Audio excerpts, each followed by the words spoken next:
প্রধানত আপনার কম্পিউটারের সার্কিট, মানে ইলেকট্রিক যাবতীয় সমস্ত কিছুর সার্কিট আমি করি। আমার হকার আছে, যেমন ঢাকা সিটি, ভৈরা, ঢাকার বাহিরে এবং ভাঙ্গারি ব্যবসায়িক যারা আছে এদের কাছে মালগুলা যায়।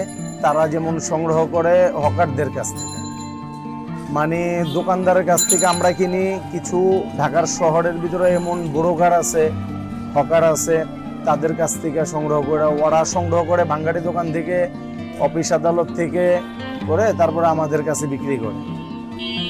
এগুলো পাওয়ার পরে আমি আবারও বিক্রি করে দেই। আমি বিক্রি করি, এটা বড় পার্টি আছে আপনার চায়না জাপান এই ধরনের অনেক ইউরোপ কান্ট্রিতে এই মাল নেয়, মানে আমাদের দিকে নাই। ওটা হলো যারা ইম্পোর্ট এক্সপোর্ট করে যারা এক্সপোর্টাররা আমাদের কাছ থেকে নেয়। ওরা যেমন আবারও ওদের লোক আছে, ওরা যেমন ওই লোক পাঠায়া যেমন আমাদের থেকে সংগ্রহ করে নিয়ে যায়। এটা চট্টগ্রাম যায়, চট্টগ্রাম থেকে শিপমেন্ট করে ওরা। এই ব্যবসার দিকে জড়িত যেমন আমার বাবা করতো এই ব্যবসা। আগে অতি ফার্স্টে ভাঙ্গারি ব্যবসা করতো।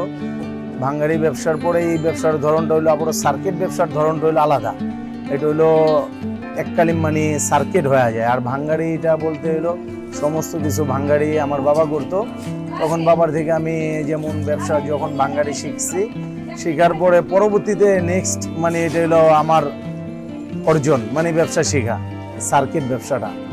এটা যেমন আমি মার্কেটে যখন ব্যবসা করতে করতে তখন এক্সপেরিয়েন্স হয়ে গেছে।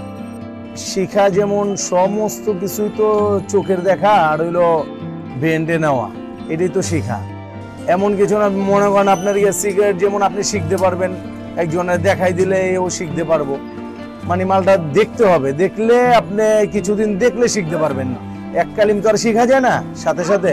যেমন কোন মালটা কোনটা ওইটা দেখতে দেখতে তারপরে শিখা যায়, সময় লাগে। শিখাটা হতো অনেক দূরের ব্যাপার।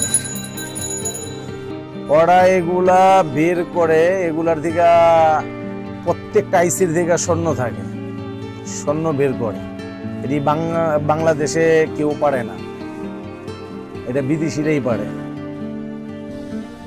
কেউ যদি এই ব্যবসা করতে চায় আলহামদুলিল্লাহ করুক, সবাই করুক, সবাই ব্যবসায়িক মুখী হোক। আমি যেটা বলি, যেমন ব্যবসা করলে তো সবারই দেশের উন্নয়ন হবে, দেশের কার্যকলাপ হবে। মনে করেন দেশের উন্নয়ন মাশাআল্লাহ সরকার পাবে,